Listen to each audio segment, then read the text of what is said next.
Pardon the interruption, but I'm Mike Wilbon. Tony, we're 1 week away from the colossally overhyped NFL draft. Tony Kornheiser. Remember when it wasn't overhyped? Before your Bears traded the top pick, when you were saying, I can't wait for the draft. You're on the clock, Bears. Remember that? Yeah, I can't wait for the Bears. The draft is always overhyped. It's overhyped now. It's overhyped when we had the number 1, and it's overhyped when we have the number 9. And I can give you 15 players we should be taking at number 9. And it's still overhyped. Am I clear? You loved it 6 weeks ago. You loved it. Welcome to PTI, boys and girls.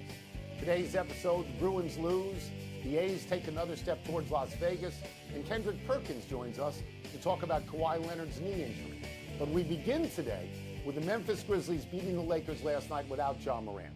The very mouthy Dylan Brooks said of LeBron James, I'm quoting here, he's old, and further said, quote, I poke bears. I don't respect no one until they come and give me 40, unquote. Wilbon, is this too much talking, or is this what the Grizzlies need to do? Well, they don't need to. This is what they do.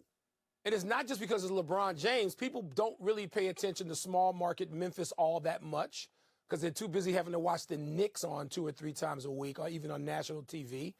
But this is what the Grizzlies, particularly Dylan Brooks, does. This is their move. And so it's funny to me, Tony. I think it's theater. I think it's sort of camp. He knows what he's trying to do. He wants to get LeBron to come back at him, even though the Grizzlies, we're all told, following those people following this stuff closely, that they know Anthony Davis is the guy that they really worry about beating them just because of the way it's structured. So Dylan Brooks is doing his thing. We wonder if LeBron is going to react to this the way, say, Michael Jordan and Kobe Bryant would have reacted in their primes, as opposed to LeBron, who seems to basically have a much calmer demeanor. Matthew says to me today, Dad, how come LeBron just doesn't go right in Dylan Brooks' face? And I said, aha, that's not LeBron James. He doesn't want Dylan Brooks to get that reaction from him. I think it's a great subplot, Tony. What about you? Yeah, well, I'm glad you mentioned Anthony Davis because he had no game at all last night. He would have actually been better in street clothes. I mean, that was an opportunity for the Lakers to put this series away. They didn't take that opportunity. They weren't lost. No, if you go up 2-0 on the road, I think that, that is a real big deal. All right, so the question is out there, is Dylan Brooks talking too much? If Memphis wins, no. But if Memphis loses this series and old man LeBron James has something to do with it, then yeah, he talked too much. People seem to forget, Mike, Memphis is the favorite in this series. They finished second in the West. The Los Angeles Lakers finished 7th and were out of the play-in for about 4 months. So the fact that they're tied 1-1 now, it's just sort of an odd time for a guy to get yappy. I've watched Dylan Brooks. He seems to delight in going up and down the court with LeBron and laughing at him and clapping in his face. He's always available to talk about LeBron. It seems to me that it's sort of the ticket for him to a certain amount of stardom. But I agree with you. I'm not sure LeBron cares about him all that much. I'm not sure. He can't. LeBron, I mean, when you are one of the great players of all time, and certainly a lot of people have him as the greatest. I may not, but I have him as certainly one of the 5 greatest ever. You look at Dylan Brooks and his glasses and you're going, dude, what are you talking about? You've won 1 playoff series. So, and LeBron's demeanor, which is closer to Magic's than it is to Michael's and Kobe's, I don't think it allows for just going crazy, but it's fun. Love watching that confrontation. The Bruins, as in the Boston Bruins, have dominated the NHL season, but found themselves on the other side of things last night. The Florida Panthers rolled to a 6-3 win in Boston, to tie that first-round series at 1 apiece. Bruins coach Jim Montgomery says he will consider changes everywhere for Game 3, Tony. Do you see this rare Bruins loss as a big deal, little deal, or no deal? Well, it's certainly not no deal because Florida put 4 goals out there in the third period. If that doesn't shake the confidence of a goalie, you wonder what does. So it's at least a little deal. And I'm inclined to believe that it's more than a little deal. I mean, I don't want to push a panic button here, but I think it is closer to a big deal. Mike, there's no team in the league under more pressure in the playoffs than the Bruins because of the season that they have had.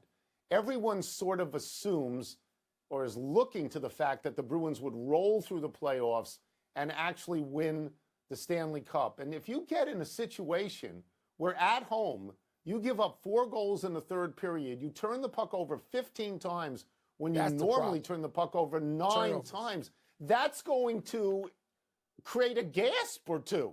You know, really. Yeah. I mean, this was an unexpected circumstance.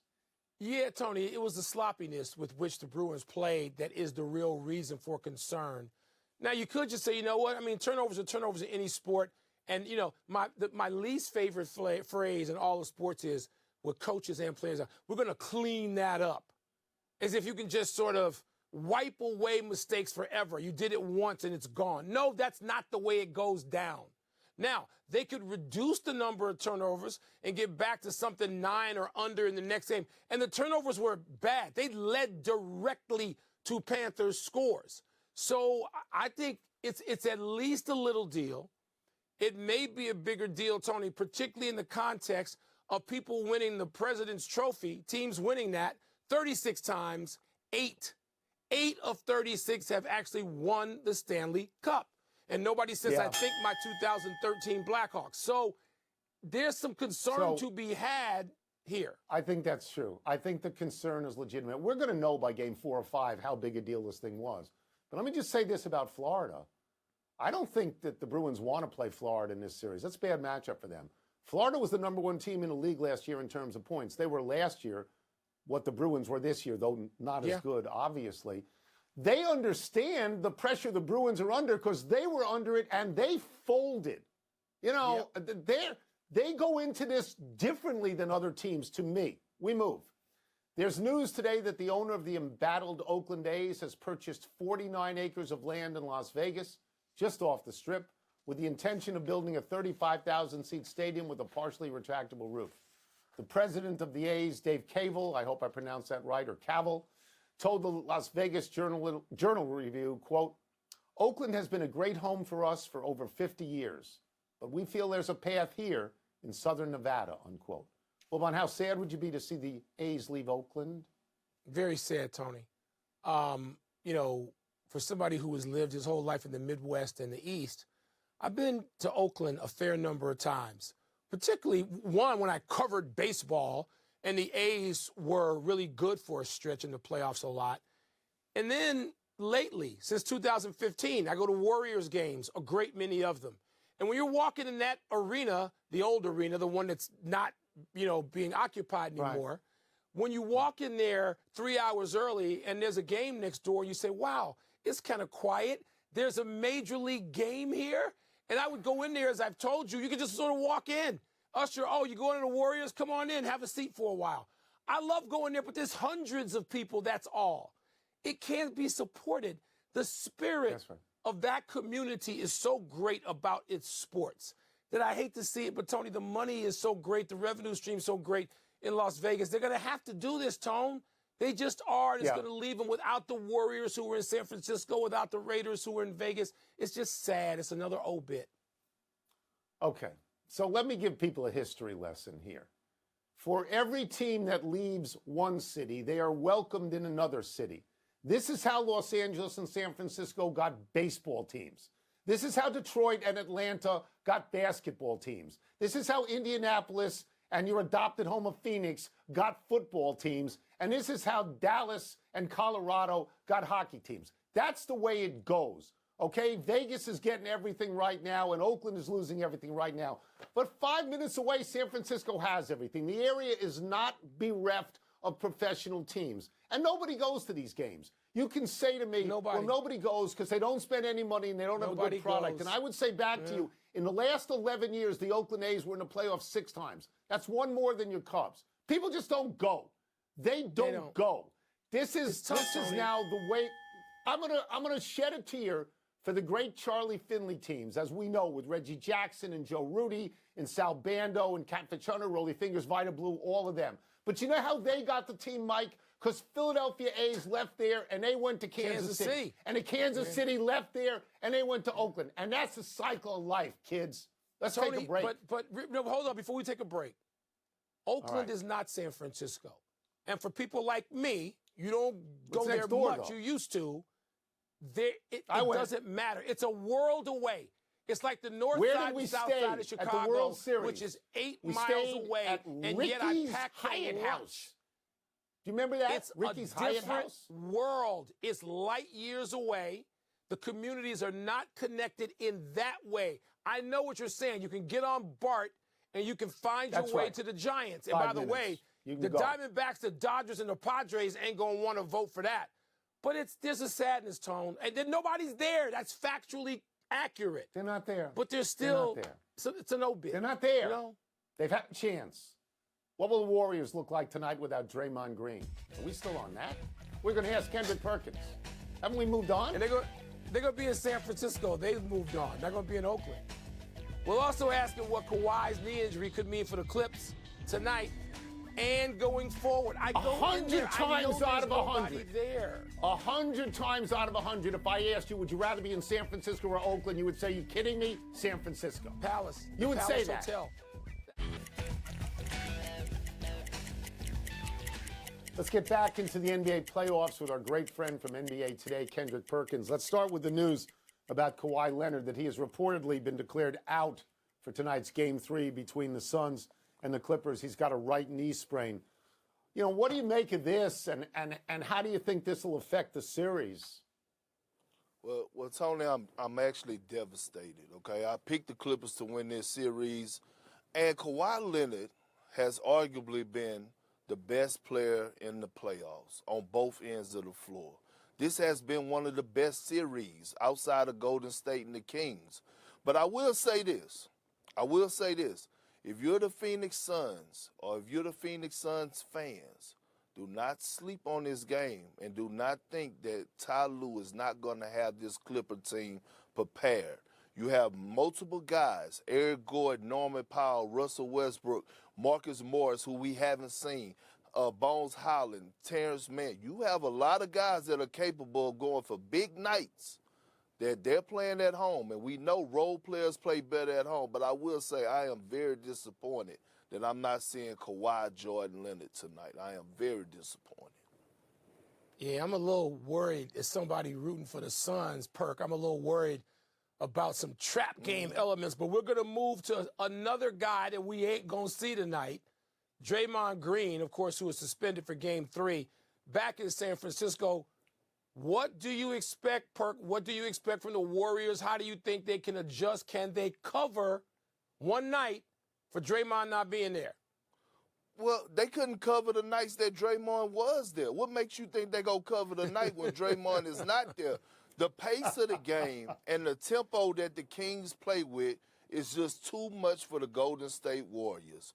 And when I think about that backcourt with De'Aaron Fox, and when you add Davion Mitchell, and then you look at Herder and Monk and those guys, and that tempo that they're playing with, I just don't see this Golden State team being able to compete and stay with those guys. I actually got Sacramento winning tonight. I think they're playing exceptional basketball. Mike Brown is coaching circles around Steve Kerr. I got Sac winning Game 3. Sac winning Game. You and I will be paying close attention. Tony will have been on his pillow for about 3 hours. That's exactly right. Let's go to another one of Tony's favorites, Dylan Brooks, who has taken so many shots at LeBron, calling him old and saying, I like to poke bears, which I thought was very funny. Perk, does this stuff get under LeBron's skin? I mean, people make the comparison with Jordan and Kobe. You know, Jordan and Kobe, they would have exploded beyond this. Does this get under LeBron's skin, and what happens next? It does. And Dylan Brooks didn't just poke the bear. He actually poured honey on himself, because that bear's coming Saturday night, all right? LeBron James smell that honey, and he's coming for Dylan Brooks. I want y'all to think about this for a second. Over the past 2 games, LeBron James has taken 16 threes and only 8 free throws. That's going to change. LeBron James is going to be more aggressive, and it's because of Dylan Brooks. And I don't think it was the smartest move by Dylan Brooks, meaning you're going on the road. You don't know if you're going to have your superstar. You can't expect Xavier Tillman to have a game the way that he did in game 2 because we know role players play better at home. I don't think that was the smartest move to poke, arguably, the greatest player to ever play the game of basketball going into his home court. We will get you out of here on this, and I preface this by saying that you were known as a defensive player while you were in the pros. Both Ja Morant, who you mentioned, Giannis Antetokounmpo, they got hurt on drives as defenders positioned themselves to take charges.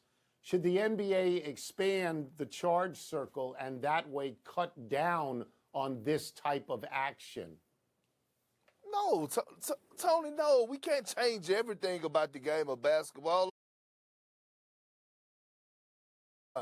Like, we don't take in consideration the guy who actually putting their body on the line to actually take the hit. I remember one of my good teammates, Nick Collison, like, he had cracked ribs and things to that nature from leading the league and taking charges. Nobody thought about changing the rules then. Like, that's part of the game. This is the game, putting your body on the line, sacrificing night in and night out. How bad do you want it? We can't do that to the game of basketball. Coaches will go crazy. I applaud you saying that. I do. Yeah. I applaud you saying that because taking a charge is a legitimate defensive act. And if you get rid of that, everybody goes to the basket all the time, and it's not basketball. To me. Thank you for your time. It's better than a block shot. No. There we have it. Perk gets the last word on that. Last word on Let's that. take one last break. Still to come, the Diamondbacks have seen enough of your boy Madison Bumgarner, Wilbon. You're a Diamondbacks fan, I'm sure. Yeah, not exactly. What should we expect as Fernando Tatis Jr. returns to the field for the Padres tonight? Perk is right. He's right. That's it. That's the argument. That's it. No, there's no other point of view. You can't rule out defense from every sport. This is what we're looking at. Happy time, people. Happy 62nd birthday, Don Mattingly. After 7 years of managing the Marlins, Mattingly is now bench coach for the Toronto Blue Jays. Mattingly has managed the Marlins and the Dodgers, which are at opposite ends of the spending scale. His career record is .889 and .950. He made the playoffs 3 times in Los Angeles, once in Miami. Mattingly was a terrific first baseman for the New York Yankees. He had an extraordinary run from 1984 through 1989 when he batted .343, .324, .352, .327, .311, and .303, an all-star in each of these years, won a batting title and an MVP. In 5 of the 6 years, Mattingly drove in over 100 runs, including 145 in 1985. Plus, he was a 9-time Gold Glove, and that's why they called him Donnie Baseball. So Mattingly's first 6 years remind me of Grant Hill's first 7. Those guys were all-stars and they were great, but without the injuries, they would have been all-time great. Go look up Mattingly, go look up Grant Hill. You'll see the comparison. Unbelievable talents. Not so happy anniversary, Baltimore Orioles. On this day 35 years ago, the Orioles set the major league record for futility at the beginning of a season by losing their 14th straight game. They had fired Cal Ripken Sr. after going 0-6, and they hired Frank Robinson. Robinson went 0-15 before winning a game as the Orioles opened the season 0-21. And that's why they call them the O's. 0-10, 0-12, 0-14, so on and so on. Just 5 years before, the Orioles had won the World Series. Cal Ripken Jr. and Eddie Murray were on this team. You liked going over to write about that team when we were both at the Washington Post. I liked being around Frank Robinson, even though I was terrified of him half the time. But you enjoyed that, didn't you? I loved the Baltimore baseball team and how they treated people when they went there. Happy trails, Madison Bumgarner. Your Arizona Diamondbacks designated the veteran left-hander for assignment today, meaning they will eat the $34 million left on Bumgarner's 5-year, $85 million contract he signed before 2020. Bumgarner, who was great for the Giants, helping them win 3 World Series, wasn't nearly as good for Arizona. In 4 years, though, Bumgarner has a .523 ERA in 69 starts. His worst outing came yesterday. He allowed 7 runs in 3 innings to St. Louis. His ERA ballooned to .1026. Bumgarner, 33, could clear waivers and sign somewhere for the league minimum $720,000. Bumgarner said, it's a quote, "I wish I had some kind of answers, but I don't." He's only 33. Maybe he can go to the bullpen, have a second career as a closer or something. I don't know. We don't know. Let's go to the big finish. The Oilers beat the Kings to even that series at a game apiece. Are you impressed? Yeah, they blew another 2-goal lead, but they got it right this time and won. That's the series to watch. Fernando Tatis Jr. returns to the Padres tonight. Your expectations? Hope he's great. Hope he plays every game for the rest of the season. Hope the ringworm goes away. Mike Brown and the Kings won NBA Coach of the Year. I'll bet you agree with that. Yes, I do. I know you hate when I talk about who I voted for, but I voted for Mike Brown as Coach of the Year with Sacramento. Yes, Wizards fired GM Tommy Shepard. You've been calling for that. Your thoughts? They're a bad team. They're a complete no-hope team. He churned over the roster every year. They never got any better. Last one, Lightning at Leafs. Game 2 tonight. Who you got? No excuse from the Leafs. Win the game. I know it's a tough challenge with the Lightning, and the Lightning are looking to take out Boston in the next round. Win the game, Toronto. Win the game. We're out of time. We'll try and do better the next time, and I'm Tony Kornheiser. I'm Mike Wilbon. Same time tomorrow, Knuckleheads. You can get us on the ESPN app or Apple Podcast. I'll tell you something San Francisco never had. Lois the Pie Queen in Oakland. The best breakfast in America. Not San Francisco. Here's Sports Center.